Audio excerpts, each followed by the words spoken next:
Hello and welcome to the Baron's Game Room. I'm Aaron as always, and with spooky season officially behind us, we now move into the rest of the holiday season, where I'm sure many of us will end up at some family gatherings. Now, like last year, I want to tell you guys about some big group games. So I want to talk to you guys today about Clue Conspiracy.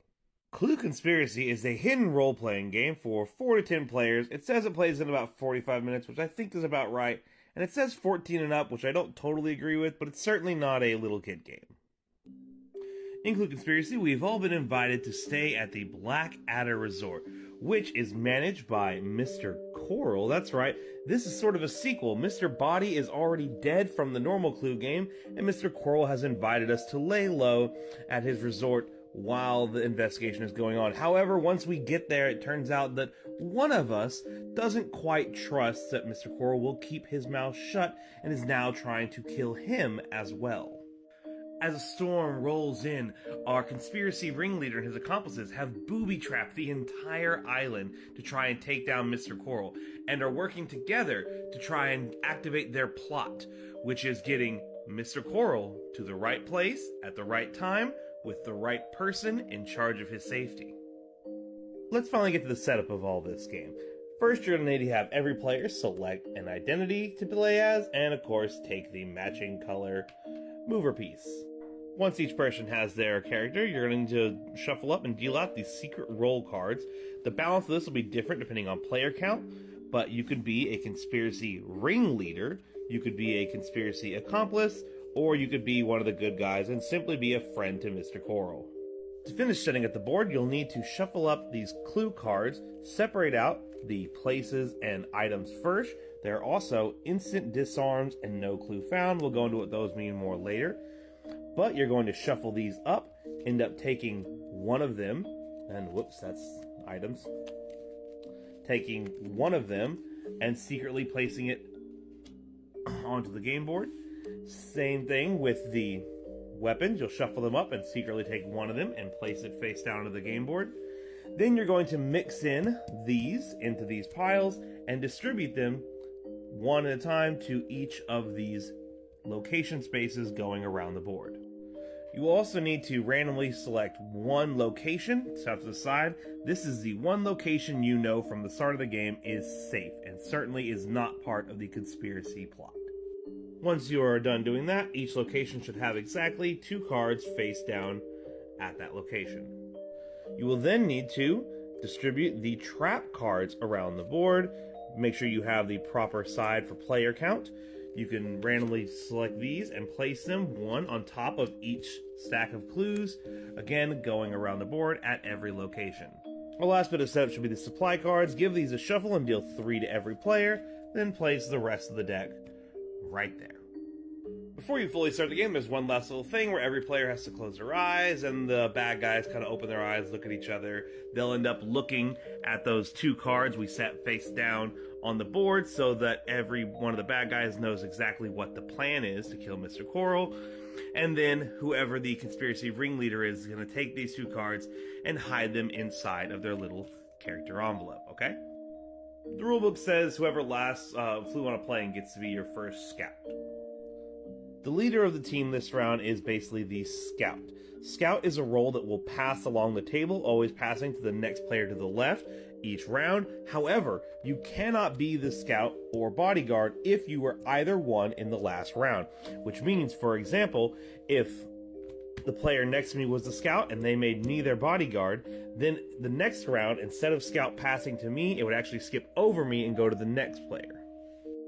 As the scout, you will be first selecting who your bodyguard will be. You may again select any player at the table who was not a scout or bodyguard last turn.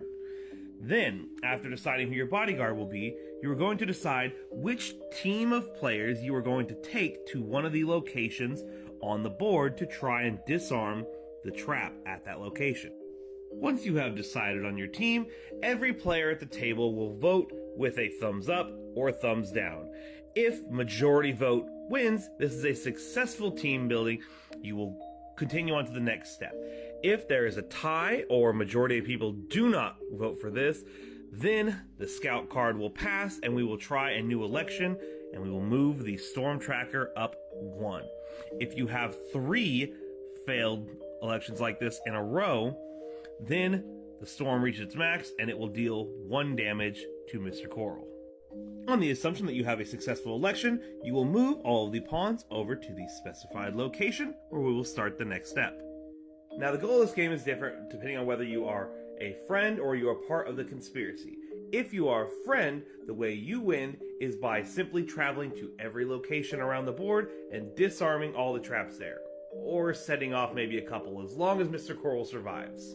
However, if you're a part of the conspiracy, there are 2 ways you can win. The first main way to win is by having the conspiracy ringleader properly elected as the bodyguard after Mr. Coral has taken at least 1 damage, and you are going to the location that you set aside at the beginning of the game, not the safe one, the one that you put face down. A winning example would be Mr. Coral has already taken at least 1 damage. Miss Scarlet is the ringleader, and the lifeguard post is the place they need to go to. She has been elected the bodyguard successfully. There you go. So you have Miss Scarlet and Mr. Coral with 1 damage on him at the lifeguard post with her as the bodyguard. That's a win. The other way to win is to simply kill off Mr. Coral. He can die from the storm or from the booby traps or whatever. However, if that is the way you win, there is one last chance for the friend characters to claim a victory for themselves. As you disarm traps, you will end up picking up these clue cards, which will show you some of the places or weapons that are not part of the conspiracy to kill Mr. Coral. However, if unfortunately Mr. Coral does die, you will have one last chance to use the information you've gathered without showing each other the cards you've seen and see if you can determine the who, what, and where. If you guess correctly, then you can turn that information over to the authorities and the good guys win. Otherwise, the conspiracy and his accomplices will get away with their dastardly plan. The last thing to go over is how to disarm a trap. Once you've successfully formed your group and moved to the proper location, every player will turn in at least 1 card from their hand, or more, but they must give at least 1. You will turn it in face down over to the scout. Then, once everyone has given their cards to the scout, they will mix them up and reveal them out and add them up. It needs to add up to this number or higher. If so, then you have successfully disarmed the trap. Otherwise, you failed, the trap will spring, damage Mr. Coral, and gameplay will continue, assuming he is not dead. Now, the way this works is, you see these symbols on them. What that means is, those traps, the only thing that counts towards them are ones of that suit, or ones, because ones work for all of them. However, the opposite suit actually works against it. So this would add 2 to your count, and this would subtract 2 to the count, making it more likely the trap will be set off and sabotaged. Regardless of whether you successfully disarm the trap or not, you remove the trap from the board, and the bodyguard player will get to pick up the 2 face-down clue cards on that position. They are not allowed to show these cards to any other player. However, they can be as truthful or dishonest about what they found. If you would like to claim that you found a certain weapon or location, simply find that token, there we go, and place it in front of you. This is telling your friends that I saw the concierge station. 4 types of cards you can find as clue cards are weapons, places, a no clue found, which just means you found nothing, or an instant disarm. Again, you do not have to be honest about what you found at any given place, because you will keep them face down in front of you after you draw them. Instant disarms you can play later in the game in order to immediately disarm a trap without anyone having to turn in any supply cards. Alright? But it is one-time use. I think Clue Conspiracy does the secret role thing well. I think it's just as good as something like Secret Hitler or something like that, with a much less absurd theming to it. I love the clue part of it. Now, the whole figuring out the who, what, where doesn't come into play too often. It's kind of shoved in at the end, but just the general theme of someone being out to get Mr. Coral and you having to stop them, I think fits well with both the secret role side and the clue side of it all. The game's only $25 at like Target and Walmart and stuff like that. It's got good art, it's good fun gameplay. I got no reason to say it's not Baron approved, y'all.